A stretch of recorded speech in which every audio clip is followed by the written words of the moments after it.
ये वही बिहार है जिसने चाणक्य जैसे नीति निर्माता दिए और जयप्रकाश जैसे क्रांतिकारी नेता। आज हम बात करेंगे बिहार के सियासी उदय पर और आज की जो बिहार है उसकी कहानी पर। एक सफर जो शुरू हुआ था क्रांति से पर अब रुक गया है एक कसौटी पे। 70 के दशक में जब देश इंदिरा गांधी की इमरजेंसी के दौर से गुजर रहा था तब बिहार ने ही एक आवाज उठाई थी संपूर्ण क्रांति का। जेपी यानी जयप्रकाश नारायण भारतीय स्वतंत्रता संग्राम में पहली पंक्ति के सेनानी और राजनेता थे। भारत के स्वतंत्र होने के बाद 1954 में उन्होंने बिहार में विनोबा भावे के सर्वोदय आंदोलन के लिए जीवन समर्पित करने की घोषणा की और 1957 में उन्होंने लोक नीति के पक्ष में राजनीति छोड़ने का फैसला किया।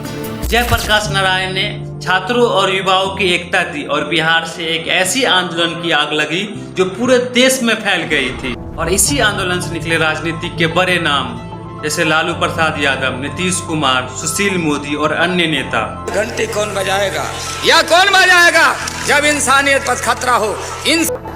और जमीन भी वो दे दिए थे बहुत लोगों को। गोड़ पर कहा गया हमारा गोड़ पर मत गिराओ।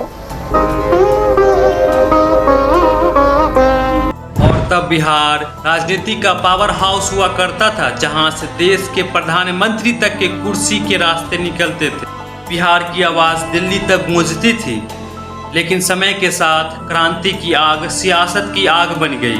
90 के दशक में बिहार कास्ट पॉलिटिक्स का एपिसेंटर बन गया था। विकास के एजेंडा को पीछे कर जाति और आइडेंटिटी का दौर शुरू हुआ। इस गंदे सियासत ने समाज को तोड़ दिया। स्कूल बंद हो गए, रोड टूट गई, इंडस्ट्री गायब हो गया। बिहार, इसे देश का दिमाग कहा जाता था, अब बस वो माइग्रेशन का सिंबल बन के रह गया।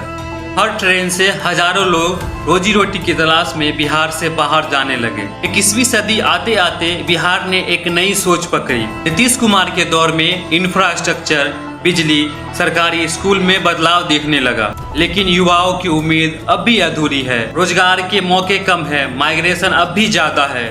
पर नए बिहार की युवा कैमरा, स्टार्टअप और सोशल मीडिया के जरिए अपनी आवाज को उठाने लगे हैं। अब बिहार सिर्फ वोट बैंक नहीं, वॉइस बैंक भी बन रहा है। बिहार की क्रांति सिर्फ एक सियासत की नहीं है, अब एक क्रांति पैदा हो रही है सोच की, टेक्नोलॉजी की और सपनों की। पर सवाल वही है, क्या बिहार देश का फिर से पॉलिटिकल और इंटेलेक्चुअल सेंटर बन पाएगा?